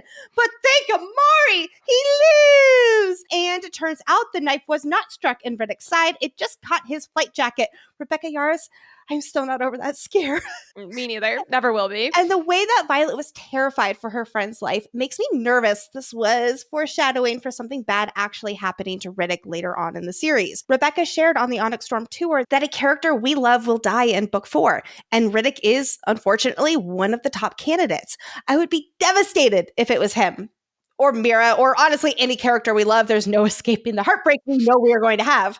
But the big reason readers are worried for Riddick's future is how much we got to know him in Onyx Storm. He has such fantastic character development, and we get to see truly how 3D he is, and it would make heart-wrenching sense to take him away from us in the next book. Without wanting to dwell on that much, let's end this kitchen scene with a Riddick classic. As he punches the cook in the face, he goes, "I have 4 uniforms, but only 1 fucking flight jacket, and I hate sewing!" Thank goodness for Riddick's survival and for Ashes Sorrengail's guide to the flora of Hedotus, cause there's a cure. So long as you treat it with lime or fig to the back of the throat, within an hour, the person will live. And we have 10 minutes left. But thank goodness, I guess, for Talia's relentlessness in trying to get Xaden his favorite foods, because upstairs there is a tray in their room that she delivered earlier, and on that tray has one of his used-to-be favorites, sugar-coated figs, sending Dane after the figs and Aretia to go get 5 cups of fresh water. Yes, 5.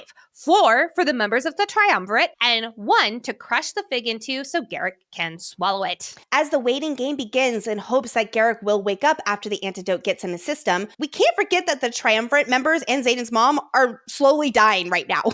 And Ferris Fartface still won't give up, even going so far to refuse that Violet won this, as he literally dies and they're all alive. Stubbornness is not becoming for wisdom, you know. Violet reminds him who he's dealing with. Xaden, the most lethal and ruthless dragon rider whose best friend was almost just killed.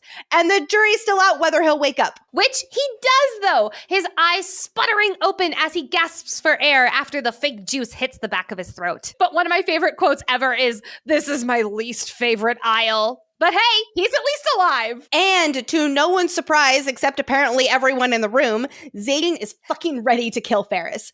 He just tried to poison them, specifically Violet, and almost killed Garrick in the process. Then was an ass and refused to help when they were desperate and played their hand. I will say this, when Xaden does erupt on Ferris, Violet thinks, quote, "Oh shit," and here I thought I'd been bluffing.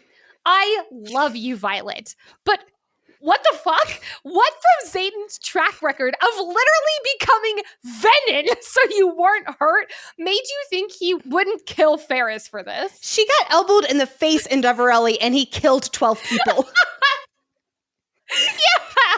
But rose-colored glasses, am I right?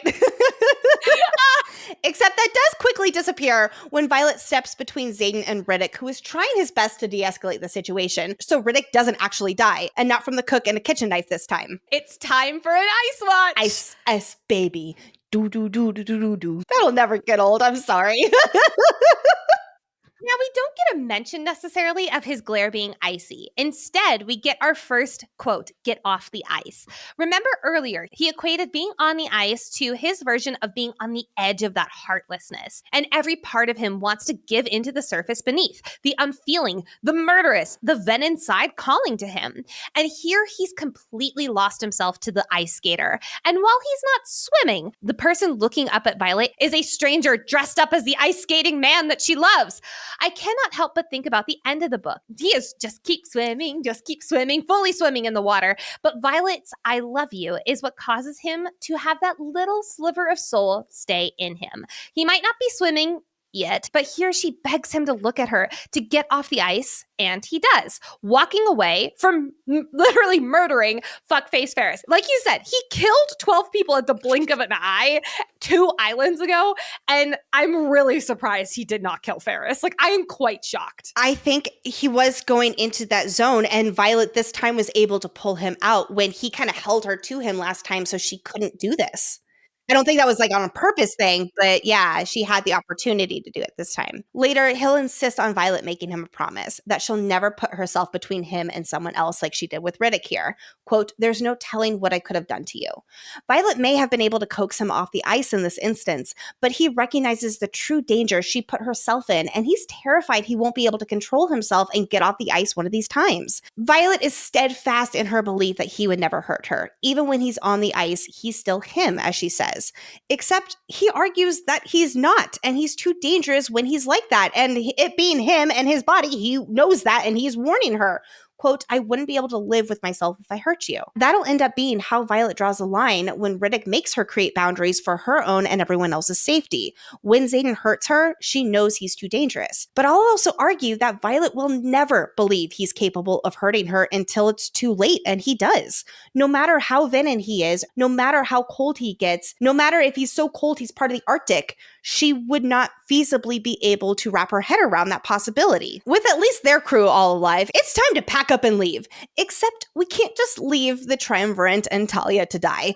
Killing potential allies of Hedotus won't fare well. I'd argue this is a Ferris's own making at this point, so just give the antidote to the others and see if he then wants to live too or die with his stubborn ego. Now, to be fair, they do need this as an isle to rest, or else the Griffins will end up in the sea. Yeah, so they have 2 people who are good for them, get another new Triumvirate member, and then there, they have 3.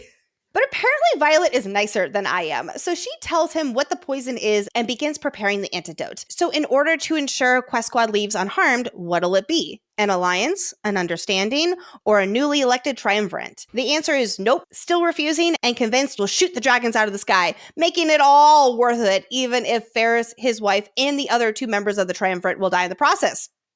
Okay, fine then. In that case, Mira is going to bring a guard in, and Ferris will tell him to let them go because they have a newfound allyship rooted in bloodline. After all, his wife's son is the Duke of Tyrandor, so they want to nurture that relationship. Right? Right? Oh, what's that you say, Ferris? You wouldn't be trustworthy? Okay, but you do realize you can't keep Quest Squad quiet about how the Triumvirate, specifically him, was outsmarted, which makes his next bid for power pretty difficult, considering the Isle will all know what happened here. No, still not caving? Well, then we have our next clue, accusation. And Darna at Ferris's parents' house with her being a motherfucking dragon. Earlier in this evening, Darna was sent to stealth mode, keep an eye on Xaden's half-brothers who are at Ferris's parents' house. Knowing that should shit hit the fan and all else fails, she could at least threaten to kill the boys with her Irid. That finally fucking works. Only when Talia forces him and pleads with him. Literally, she is dying. She is dying. He is dying. His 2 coworkers are dying. And it's not until his 2 legacies are finally threatened and his wife begs him that he's like, fucking fine. But not without saying something that just truly fucks with our heads. Quote, the eyes. I should have recognized your eyes. You're Asher Daxton's girl. Alarm! Alarm! Violet, why is your first question not, how the fuck do you know my father? You were wondering why your dad was studying the Isles. You have a lot of leverage right now. Ask him. Now, did Ferris test Papa Sorengale? Because this isn't I've known your father in passing. He knows what his eyes look like. Yes, eyes on this Isle typically are purple, so if someone does not have purple eyes, it would be easier to remember them. And I also love that he called attention to Violet's eyes at the beginning of this horrible Isle visit, but he still didn't put 2 and 2 together. Again, not very wise, my guy. Listen, if he's the wisest of them all, and he's been elected, what the fuck are the other people like? What dumbasses live on this Isle? God. Also, Ferris says Asher Daxton, but Asher published the book on Hedotus under the name Captain Asher Sorengale. So I guess Asher went to each Isle, went back to the continent, published Umbriel, then got promoted and married, and then published the research on Hedotus. Because or else that timeline is confusing, knowing that Ferris knows him as Daxton. Maybe he used the name Daxton because of the weight it has with the scribes and hoping it would help him with wisdom? I have always assumed that he was Daxton while he was studying and collecting information here, and then when he returned, he got married, and then he published it. That would be my assumption too, yeah. But there is still the big mystery of when and how he had the time and resources to do all this research. So, all in all, Hedotus was not really quite a successful trip, to say the least. No 7th dragon breed was here. No alliance with the Triumvirate. No desire to ever want to return here, which is weighing on Violet's conscience. The whole reason they were willing to disobey orders was because this way they had a higher chance of coming back with the 7th dragon breed. But if they come up short, then they're really going to suffer the consequences when they return home. They're running out of time. This Isle's mission is not proving to be as productive or successful as they'd hoped. And not looking good as they keep having to cross off more Isles. But on the plus side, everyone, specifically Garrick and Riddick, made it out of here alive. Unfortunately, we will not be able to say the same thing about the next dial, but we're not opening up that wound, literally, yet. And the slightly other plus is that Xaden at least now knows where his mom is. That mystery has been solved. So, question for you, Nicole. Do you think we've seen the last of Talia? No, I 1000% believe she's going to come back into our story.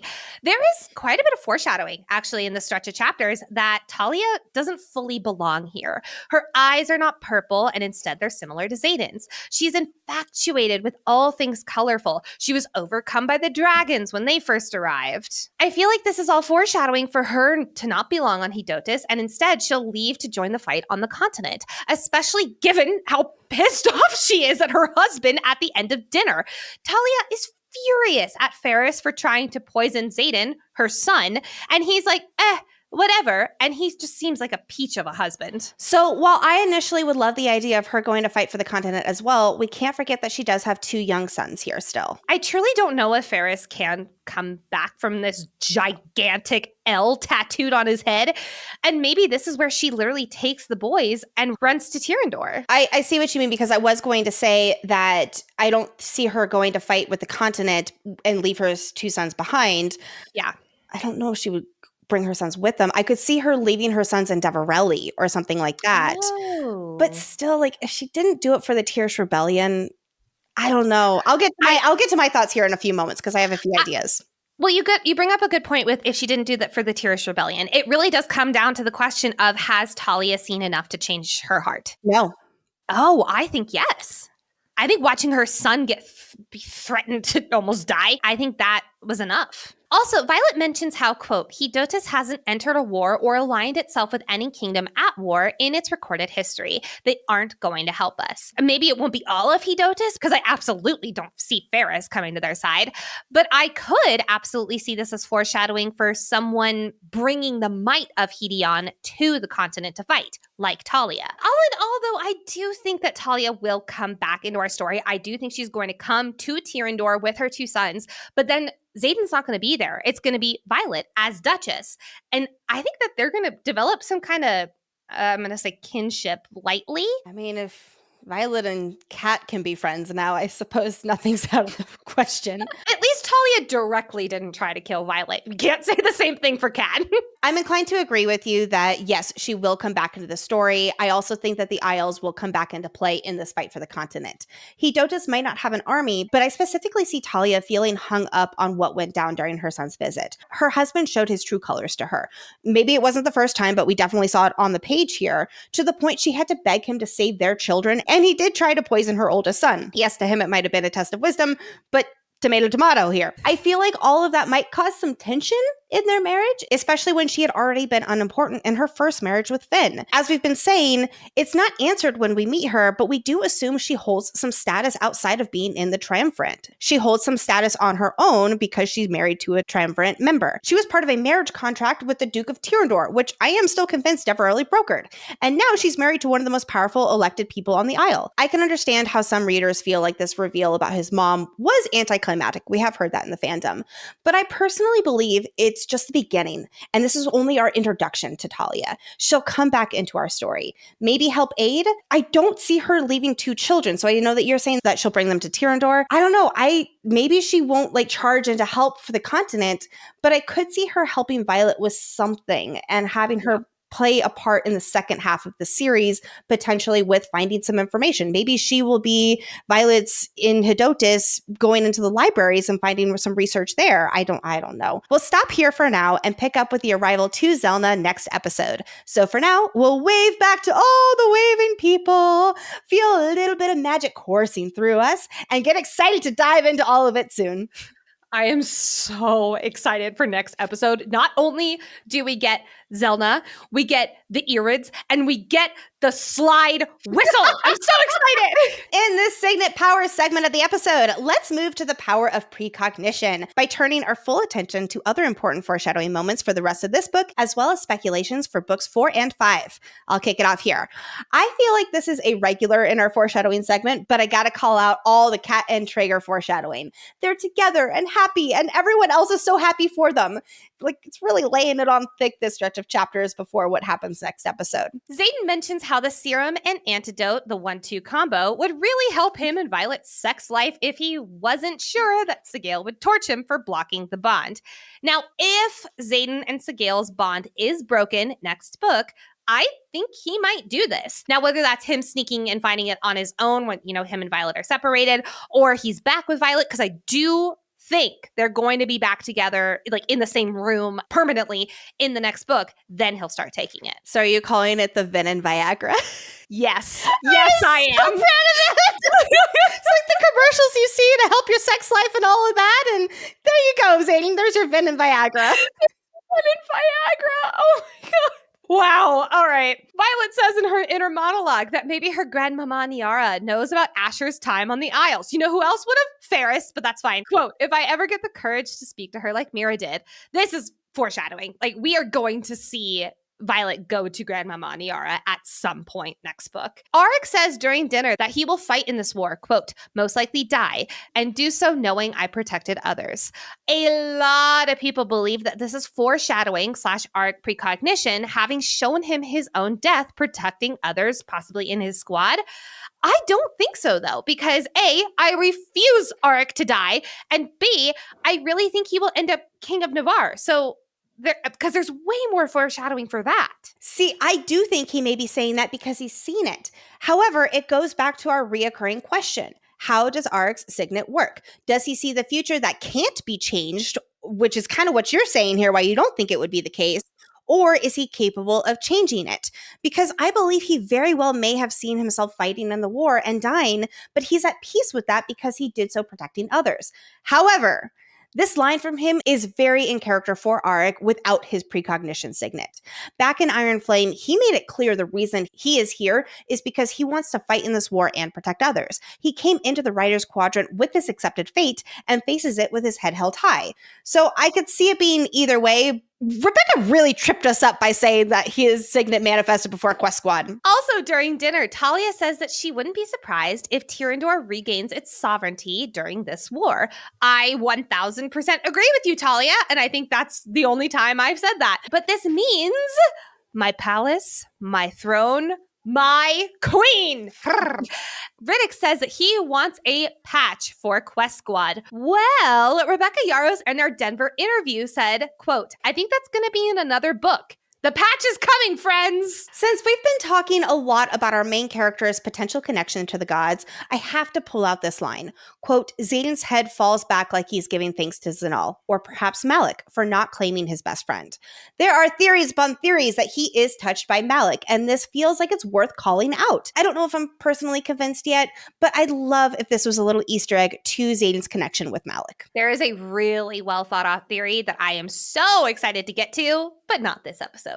We have donned our signets, so now let's tap into our mind of a scribe and examine the key meanings of epigraphs from this stretch of chapters. Starting with chapter 34. Quote, it has been the experience of a lifetime to spend these months with others who value knowledge just as reverently as I do. But though their intelligence and their wisdom inspire me, their artifice terrifies me. This is from Hedotus, Isle of Hedion by Captain Asher Sorengale. In case you don't know, because I didn't know actually. I didn't either. I looked it up too. Artifice means clever or cunning devices or expedients, especially as used to trick or deceive others. This goes back to what I was saying about how it actually makes sense that Violet preemptively gained the upper hand in a deadly way for their test. Her father essentially warned her, or anyone else reading this, that the people of Hedotus are deceptive and cannot be trusted. I'd be so interested to hear about his trial. While we can assume that he was not married yet because he did refer to him as Asher Daxton, I wonder if there were questions about Lilith and how they were going to be getting married or something like that. Maybe when he returned, that's why he knew he needed to marry her or something. Oh, that's cute. Or maybe something happened in Zelna where like the god of luck was like, marry her, bitch. No matter what, Papa Sorrengail certainly made an impression on Ferris because Ferris recognized Violet's eyes as Papa Sorrengail's, although we don't know if he was a triumvirate member then. And I'm assuming probably Ferris wasn't quite yet, and maybe he was a scholar who worked with Papa Sorrengail here. Papa Sorrengail also spent months here and knows something about the citizenship test. So I'm still thinking he had to take one of those tests too. It kind of makes me very proud of Papa Sorrengail for passing all these tests. He was wise even in the eyes of this culture, whereas Violet is not. Now, I do wonder if maybe it wasn't by Ferris, but maybe it was Ferris's mentor. Was Papa Sorrengail also tested with poison? And that's one of the reasons his flora section is so thorough, I'll call it. That is such a great point. Next epigraph from chapter 35. Quote, "The god of wisdom is the trickiest to placate. Helion seems to only answer to those who do not pray to him." Now, let us step into the archives, where each episode, Lexi educates us on a world-building topic to help us better understand this world, the Isles, and this time, the people within it. Today's archives topic is Xaden's parents, Finn Ryerson and Talia. Let's kick it off with Finn Ryerson. Finn Ryerson was Xaden Ryerson's father, and he was the Duke of Aretia as well as Duke of Tyrrendor, because remember that Aretia is/was the capital of Tyrrendor.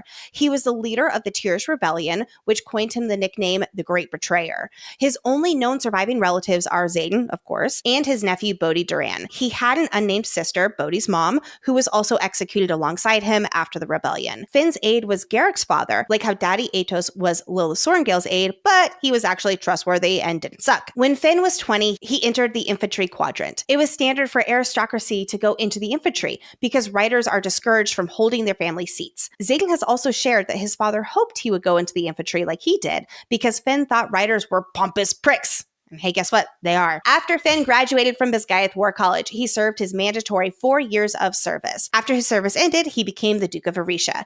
It's said that he was an excellent public speaker and a leader that the people believed in and wanted to follow. It's unknown how Finn found out about the Venin invading from the Barons. It could be because he was a ranked officer and/or of nobility, so he was just privy to that information already, or because Tyrrendor was more separated from the rest of Navarre, where not all of it was warded, so the secret was harder to keep in this province, so it was more, I'll call it, common knowledge among leaders. Or because they had a better relationship with Poromil, who was actively fighting the fight against the Venin. Could be a little bit of all of that. But in any case, his disagreement with the way Navarre was handling, or rather not handling, this very real threat was a big factor in his eventual attempt for Tyrrendor to secede from Navarre. More on that in a moment. Backing it up to approximately 25 years ago, Finn signed a marriage contract with Xaden's mother, Talia, and they had baby Xaden. Their marriage contract included her providing an heir for Tyrrendor and staying until his 10th birthday. Finn believed that marriage is a necessary evil to secure the line and nothing more. In fact, he said that the most useless word in the language of aristocracy has always been and will forever be love. And you should save that love for your children. Unrelated, but even though Finn could be a hard ass, he did teach Xaden chivalry like holding doors open. So we can easily deduce that Finn and Talia did not love each other, and the relationship was strictly to keep the bloodline going. He cared most about Aretia and Tyrrendor. How he had any connection to the Isle of Edotis or why she was the one to marry him, we do not know. Yet? Maybe? Who knows? Along these same lines, before the rebellion, when he was seeking allies to support him in the upcoming apostasy from Navarre, Finn entered negotiations with Dakaris for the betrothal between Xaden and Kat, where he gifted the Ribestad chest to Dakaris, which was the most valuable thing Finn owned, and it was considered priceless.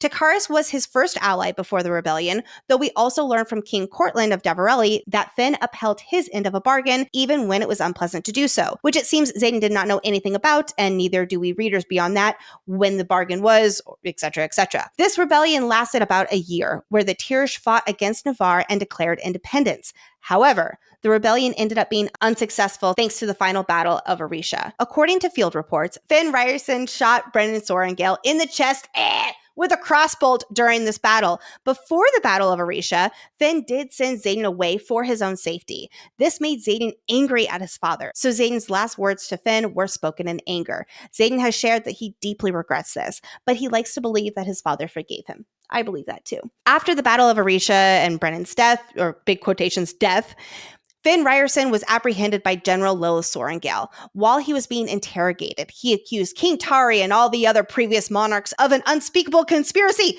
aka that the Venin are real. He was executed by Coda's Dragonfire in Kaldir alongside the other rebellion leaders, including his sister. Finn Ryerson's last words were, "You're all cowards!" Aretia, the capital of Tyrandor, was burned and the title Duke of Tyrandor passed to a more loyal Tyrish house, Llewellyn.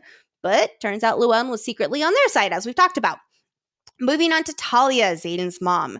It's never confirmed whether she took the Ryerson name when married to Finn, but in any case, we're never given her current last name or her maiden name. She was young when she entered the marriage contract with Finn Ryerson of Tyrandor, which stated she had to stay until their heir was 10 years old.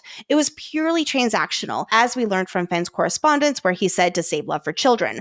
Talia claims she was young when Xaden was born, as well as when she left, but we don't have an exact age for her. As soon as her marriage contract was up on Xaden's 10th birthday, Talia left. My goodness, she did not waste any time. That really just goes to show how much she was counting down the days until she was allowed to leave. That day, she gave him a piece of his favorite chocolate cake before leaving that night. She tells Xaden that she didn't want to leave him behind, but since he was Finn's heir, she had no choice. And when asked why she didn't stay knowing that a rebellion was coming and Venin were infesting the continent, she said she would have been killed alongside all the others if she had. So she did what she thought was best and went back to the Isles. As Xaden bluntly points out, this was best for her. While it doesn't seem like she regrets leaving Tyrandor, it has pained Talia to leave Xaden behind. As we discussed a lot in this episode, she's so happy to see her son again, though Xaden isn't ready, or may ever be ready, to forgive her for abandoning him. We and Xaden can assume from the stretch of chapters that Talia is from the Isle of Hedotus, and she's now, of course, married to a member of the Triumphant, Ferris, and they have 2 children together. Simeon, who is about 11, and Gaius, who is younger than Simeon, but we don't know his exact age. We don't know about any other family of Talia's, besides Xaden, obviously. While Xaden takes after his father most of all, there are traces of Talia. He shares her high cheekbones, long eyelashes, shapes of her ears, and the gold flecks in her eyes that Violet is so fond of. While in Tyrandor, Talia never had any family visit, and she loved all things colorful, which we now know is because she was starved of it on her isle with all the pale colors. She would tell Xaden bedtime stories about people with purple eyes who lived without war. In other words, her people. This is why we assume she's from this isle, but I suppose, again, it's not confirmed, but I'm willing to bet it. Talia also believes that Xaden should just enter into a marriage contract with Kat because it's only 3 years, and then he can go back to Violet. She believes that the potential alliance and sharing of knowledge would make that sacrifice worthwhile, and that he should think of Tyrandor. This is so in line with his father's thinking, and it goes to illustrate how her marriage with his father indeed was transactional. These marriage contracts are, from their perspective, a way to form advantageous alliances, forge futures, and provide heirs to kingdoms. And hey, hers was 10 years, so 3 years is not so bad from her perspective. And that's the wonderful ending to Finn Ryerson and Talia. Oh, Talia. Let us take flight with our favorite moments and close out this episode. Violet says this as a joke and she thinks it falls flat, but I think it's funny. When talking about if her ribs still hurt from the Umbriel fight, quote, "It's not too bad as long as I don't twist or breathe too deeply or lift Andarna." I think that's funny. I really do like the prayer, "May only our minds know hunger." It's so on par with praying to Hedion and for the wealthiest people on this isle to be praying that. While we're dunking on Ferris a lot in this episode, I will give him this. Unlike in Deverelli, he does not assume that dragons die with their riders. Makes me wonder if that's the rumor among the Isles, but they do not have it confirmed, so they want to verify whether this knowledge is true or not. That right there shows more wisdom than Deverelli. Although, I don't know if I would be as forthcoming as Kat. Sharing that yes, griffins die with flyers feels like unnecessarily revealing quite the weakness. You say that it shows more wisdom, but then he tries to kill them, knowing that the dragons will still be alive. And while I'm dunking on Ferris, I love that Violet calls him foolish, foolish man. I bet you anything this is the sickest dunk on the Isle of Hedion by a long shot. I also want to say, switching quite drastically, how proud I am at this squad for how well it has worked together, and specifically on Hedion, especially when Violet is dishing out orders like, Dane, go get the book, Mira, go do this. This is why Grady's squad was doomed. They don't trust each other to immediately follow orders or to immediately take the reins. And I'm really proud of them. Me too. I can only imagine what Aura would have been like. It's like, no, I don't want to go up all the way up there. I don't know. Aura would have died. Aura would have died. Fucking eat the cake. No, Grady would have eaten the cake first, actually. I think the only person who would have survived other than Violet, Mira, and Xaden would have been Captain Henson. Yes. Because she at least is smart enough to have second guessed the cake. Oh, I think that Halden would have died too. Oh, absolutely. Halden would have died. Maybe and Xaden having to give him mouth-to-mouth might have been the funniest thing in the entire world. I don't know if he would have let that happen. I don't think Xaden would have. He would have been like, Yeah. It was all right, fault. you're here, you're good. You didn't eat the cake? Okay, cool, we're good. All right, friends. Thank you so much for listening to this episode 7 of our Onyx Storm Deep Dive. We will see you again next Monday for episode 8, where we will be covering chapters 38 through 43. I'm so excited. It's like only a few chapters, but oh my goodness, we're packing a whole lot in there. And it's one of our favorite stretches of the book, where we meet Broccoli and the Irids. The next book series we are covering is the Kindred's Curse Saga by Penn Cole. We are starting with book 1, Spark of the Everflame, May 5th, 2025. And yes, it will include spoilers from all 3 books that are currently out. So Spark, Glow, and Heat of the Everflame. Link to get these books is in the show notes. We'd love to give the biggest warm welcome to our newest Iron Squad members. Thank you so much for joining Kayla R, Ann D, Aubrey R, Jamie C, Lizzie L, April W, Dorian, Kristen T, and Katie B. Welcome. Woohoo! We appreciate you so much. Thank you so much for supporting the show. We appreciate you, and we're just giving you the biggest hug ever. And if you're like, hey, I want my name shouted out on the podcast and to be showered with all the love too and get all the virtual hugs, join our fan club at fantasyfangirls.com/fan club. The link is also in the show notes. Thank you, as always, to our resident scribe curator, aka our content researcher, Brooke, and our executive producer, aka our sanity manager, Hayden. We love you guys. We are very active on social media, and we're posting lots of extra Onyx Storm content, including weekly trivia and mini archives that are based on these episodes. So please be sure to follow us on Instagram and / TikTok at Fantasy Fangirls Pod. And if you're watching this on YouTube, please hit that subscribe button. It helps us so much. While you're hitting buttons, don't forget to hit the 5-star button. And if you want to go the extra mile, write a little love note in the review section on Apple Podcasts or wherever you listen to podcasts. For you all to know, it is not just for the show. It is for any show that you listen to or that you binge or that you've recently discovered, any podcast. It is so helpful. Last but not least, you can share this episode with your fellow Onyx Storm friends. If you had a group chat that dunked on Ferris as much as we did, this is a perfect episode to send to them. Maybe you'll come up with some new nicknames. All right. Thank you so much, everybody. Bye-bye. Bye. All right, writers. It is time to not step into the cauldron. Well, that is what we are doing now. Real quickly, missed opportunity for the playlist to include I'm Blue, Dabba Dee Dabba. Damn it!